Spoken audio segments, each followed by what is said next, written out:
첫 번째 항목은 여당의 비전입니다. 오늘 이인영 원내대표 교섭단체 대표 연설했죠. 그렇습니다. 국정감사 이후 각 교섭단체 대표 연설을 또 시작으로 해서 또 정기국회 일정이 계속되게 됐는데요. 오늘은 이인영 더불어민주당 원내대표, 내일은 자유한국당 나경원 원내대표, 모레는 바른미래당 오신환 원내대표가 하루씩 연설을 진행을 합니다. 오늘 이인영 원내대표 연설은 이후에 이제 여당의 어떤 방향이랄까 이런 걸 보여준 연설이다 이렇게 볼 수가 있겠습니다. 네, 주요 내용은요? 핵심 키워드는 공정과 공존이었는데요. 연설의 전반부는 좀 개혁 의제 그리고 후반부는 경제와 민생 이런 것들을 주제로 했다라고 평가를 할 수가 있습니다. 먼저 개혁 의제와 관련해서는 검찰 특권을 철폐하고 공수처를 설치하자는 취지의 얘기를 했고 선거제도 개혁의 필요성을 강조하면서 국회 개혁의 필요성도 강조를 했습니다.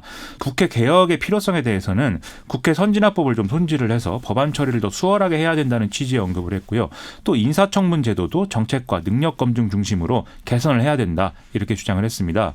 그리고 입시와 취업의 공정성 회복을 위해서 학생부 종합전형을 줄이고 정시 비중을 확대하는 이런 개혁에 또 나서야 된다고도 강조를 했습니다. 이건 이제 전반부 개혁 의제고 후반부는 경제라고요? 그렇습니다. 뭐라고 했어요? 주로 이제 자유한국당의 비협조 때문에 국회가 추경을 비롯해서 각종 경제 현안과 관련된 안건을 제대로 처리하지 못했다 이렇게 진단을 했는데요. 그래서 예산안 처리와 확장적 재정 정책을 뒷받침할 법안의 처리 필요성을 강조를 하는 그런 논리였습니다. 또 대기업과 중소기업의 동반 성장 그리고 자영업자에 대한 특단의 대책, 노동자와 기업인의 상생 협력 필요성, 수도권과 지역 및 도시 농촌의 균형 발전 필요성 이런 것들을 쭉 언급을 했는데요. 예. 이 대목에서 최근 WTO 개도국 지위 포기에 따라서 농가의 피해가 우려된다 이걸 언급을 하면서 현행 직불금제를 개선한 농가소득보전법의 이제 처리의 필요성을 언급을 했습니다. 또 기성세대와 공존할 수 있도록 청년들에 대한 어떤 지원을 확대해야 된다고 주장을 했고 사회적 약자와 소수자와의 공존을 위한 이 복지제도 확대도 언급을 했습니다. 그리고 그 탄핵 때 논란의 대상이 된 그 계엄령 문건에 대해서도 언급이 있었다고요? 그렇습니다. 이 연설의 마지막 부분에서 어떤 경우에도 우리의 민주주의를 위협하는 군의 정치적 개입은 있어서는 안 된다 이렇게 강조를 했는데요. 그러면서 이제 이른바 이 계엄령 문건에 대해서 정부가 실체적 진실을 조속히 확인해야 하고 검찰이 중단된 수사를 재개해서 철저히 진상규명을 해야 한다 이렇게 또 요청을 했습니다. 예. 그리고 국회도 이 국방위 청문회와 특검 등의 어떤 역사적 단죄를 할 수 있는 모든 노력을 다하겠다라고 얘기를 하게 됐습니다. 자, 이 연설에 대한 야당 반응은요? 이 자유한국당은 연설 처음부터 거의 끝까지 이제 조국 전 법무부 장관 문제를 얘기를 하면서 야유를 보내는 그런 모습을 보였는데요. 예를 들어서 이제 검찰 개혁과 공수처에 관한 얘기를 하면 조국 전 장관 가족 수사의 필요성 이런 것들을 주장을 하는 것이고 청문회 제도 개선의 언급에 대해서도 이 조국 전 장관을 보호하지 말라 이런 이제 논리를 제기하는 모습이었습니다. 그리고 입시 공정성 개혁에 대해서도 조국 전 장관 자녀 문제를 들어서 또 이 반론을 제기하는 모습이었고요. 특히 마지막 계엄령 문건 관련해서는 가장 큰 목소리로 이제 반발이 나오는 그런 상황이었습니다. 뭐 좀 좋은 반응이 나온 대목은 없어요? 이 기업인과 노동계의 상생을 언급한 부분에서는 자유한국당 의원들이 별다른 반응을 좀 보이지 않았는데요. 이인영 원내대표가 이 디지털 경제 전반을 가로막고 있는 낡은 규제를 버리고 선진국형 규제로 전환하겠다라면서 과도한 규제 장벽을 제거해야 된다 이렇게 얘기를 했는데 예. 이게 이제 평소 보수 정치 세력도 주장해온 내용과 같기 때문인 것이죠. 네. 그리고 이인영 원내대표는 노동계를 향해서도 투쟁의 시대에서 협력의 시대로 전략을 확장해야 된다라면서 선명성 위주의 노동운동에서 대중의 이해에 기반한 노동운동으로 전환하라 이렇게 얘기를 하기도 했습니다. 다른 야당들 반응, 특히 정의당 반응 어땠어요? 정의당의 경우에는 이제 수석 대변인인 김종대 의원이 브리핑을 통해서 전반적인 문제의식에 동의하지만 정시 확대로 입시와 취업의 공정성을 회복하겠다는 것은 무책임하다라고 평가를 했습니다. 또 노동자와 기업인의 상생을 말하면서 노동자의 희생만 강요하는 것은 유감스럽다 이렇게도 얘기를 했는데요.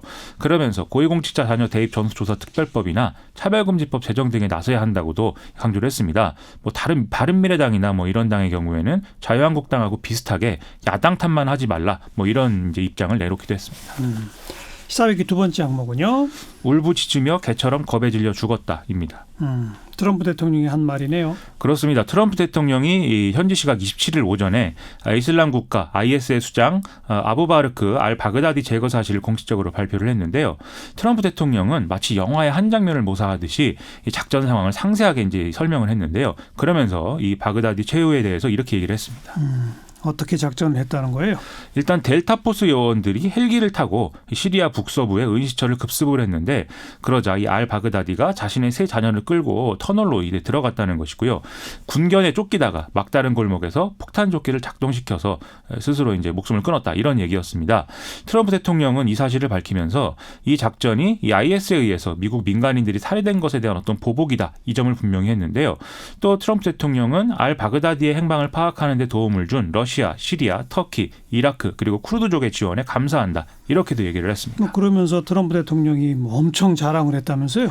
그렇습니다. 이 굉장히 많은 자랑을 했다라는 것은 이 버락 오바마 정권 때 오사마 빈 라덴 사살 때하고 비교를 하면 차이를 좀 극명하게 느낄 수가 있을 것 같은데요. 예. 당시 오바마 대통령은 작전 당일 거의 자정 가까운 시간에 이 오사마 빈 라덴을 사살했다라는 사실을 대국민 보고 형식으로 언론에 간결하게 전달을 했습니다. 이 설명에 걸린 시간은 10분이 채 안 됐었는데요. 네. 하지만 트럼프 대통령은 이 전날부터 트위터를 통해서 아주 큰일이 벌어졌다라면서 아침에 중대 발표를 예고하는 이런 좀 운을 띄우는 이런 모습을 또 보였다는 거죠. 예. 그리고 트럼프 대통령이 기자회견에 쓴 시간을 따져보면 거의 50분에 달하기 때문에 그야말로 엄청난 차이였다. 이렇게 볼 수가 있겠습니다. 사진도 많이 다르다고요? 그렇습니다. 이 백악관이 공개한 사진을 보면은 트럼프 대통령의 경우에 본인이 좀 중앙에 앉아서 작전을 지휘하는 듯한 이런 모습으로 지금 사진이 찍혀 있는 거거든요. 군사작전을 지휘했다고요? 좀 그런 모습입니다. 반면 오바마 대통령 때 공개된 사진은 오바마 대통령 본인은 구석에 앉아 있고 작전을 실제로 지휘하는 이 특수전사령부 부사령관이 중앙에 앉아 있었기 때문에 네. 이런 점도 이제 극명한 차이를 보이는 거죠. 엄청 자기 자랑을 하고 싶어 하잖아요. 그렇죠. 네, 항상 그렇습니다. 특별히 최근에 그런 의도가 있죠.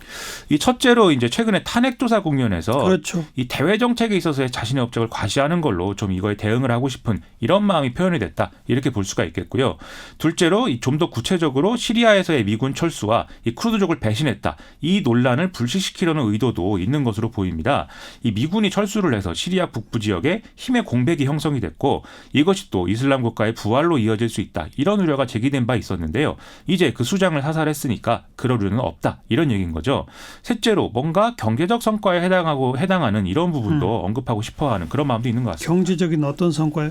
트럼프 대통령은 이날 발표에서 엑손모빌 등의 미국 회사가 시리아에서 석유 매장량을 확인하는 협상에 지금 관심을 갖고 있다. 이렇게 얘기를 했는데요. 시리아에서 나오는 이 석유는 오랫동안 이슬람 국가의 수입원으로 돼 있었는데 이제 쿠르드족과 미국이 수익을 나눠야 되는 그런 상황이 됐다라는 논리입니다. 예. 실제로 미 국방부는 시리아 유전을 보호하기 위해서 미군을 파견하겠다는 계획도 밝혀놓은 상태인데요.